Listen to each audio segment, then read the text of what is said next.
vídeos anteriores, modelamos o processo de reserva de passagens da agência de viagens por meio de um diagrama de processos de negócios. Vimos uma breve introdução ao padrão BPMN e as facilidades proporcionadas por GeneXus na hora de construir diagramas que cumpram com esse padrão. Agora, faremos com que o modelo se converta em uma aplicação funcional, utilizando objetos GeneXus associados aos símbolos do nosso diagrama. Vamos começar com o diagrama de processos de reserva de passagens que tínhamos definido. A primeira atividade, Ticket Reservation, é do tipo interativa e sua função é registrar a reserva da passagem. Para fazer isso, poderíamos utilizar um objeto transação com a seguinte estrutura. Aqui, vemos que o atributo Reservation ID é o identificador da transação e que também temos um atributo Reservation Available, para identificar se a reserva está ou não disponível. Para fazer com que, ao executar a tarefa Ticket Reservation, abra a tela da transação Reservation, associamos a tarefa ao objeto transação. Faremos essas atribuições de uma KB de GeneXus, por isso precisamos importar os diagramas que criamos com o Business Process Modeler. Executamos o Business Process Modeler, abrimos a KB GXBPM Switch Course, selecionamos Knowledge Manager e escolhemos Export. Marcamos Export All e depois Export. Agora, executamos GeneXus e abrimos a KB GXBPM Switch Course, que tínhamos criado anteriormente, na qual já foram criados vários objetos. Selecionamos Knowledge Manager e escolhemos Import. Buscamos o arquivo que tínhamos criado no Business Process Modeler e pressionamos Load. Neste caso, estamos utilizando um arquivo de exportação com a extensão XPZ para passar diagramas do GXBPM a GeneXus. Outra possibilidade poderia ter sido enviar a KB do GXBPM a um servidor GXServer e, depois, fazer um Create KB from Server em GeneXus. Agora, com Ctrl O, abrimos o objeto Flight Ticket Reservation. Selecionamos a tarefa Ticket Reservation e vamos às suas propriedades. Clicamos na propriedade Application e pressionamos o botão com 3 pontos. Na caixa de diálogo, clicamos com o botão onde está escrito Application. Selecionamos a transação Reservation e clicamos em OK.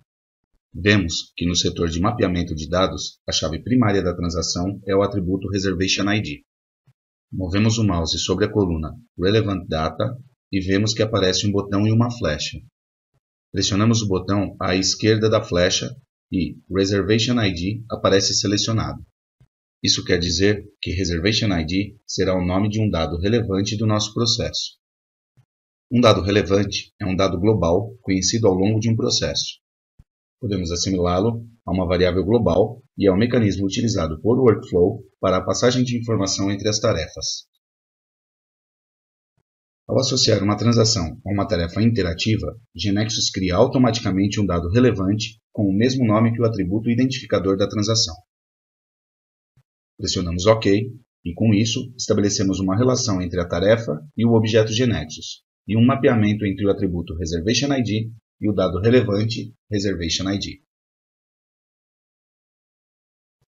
Isso implica que a cada vez que se instanciar a tarefa Ticket Reservation, a transação Reservation será executada, já que é a aplicação associada à tarefa.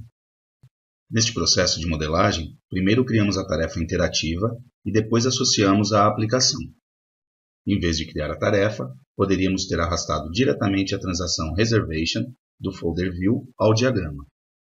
Fazendo isso, vemos que se cria automaticamente uma tarefa interativa com o nome igual ao da transação e que em sua propriedade Application diz Reservation, já que o objeto GeneXus foi automaticamente associado à tarefa. Se pressionarmos o botão dos 3 pontos, vemos que também foi criado o dado relevante e foi associado de forma automática o atributo Reservation ID.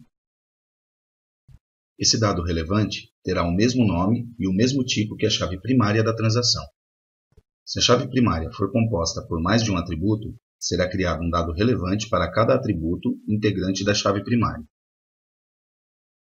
Na aba Relevant Data, do processo Flight Ticket Reservation, podemos ver os dados relevantes definidos.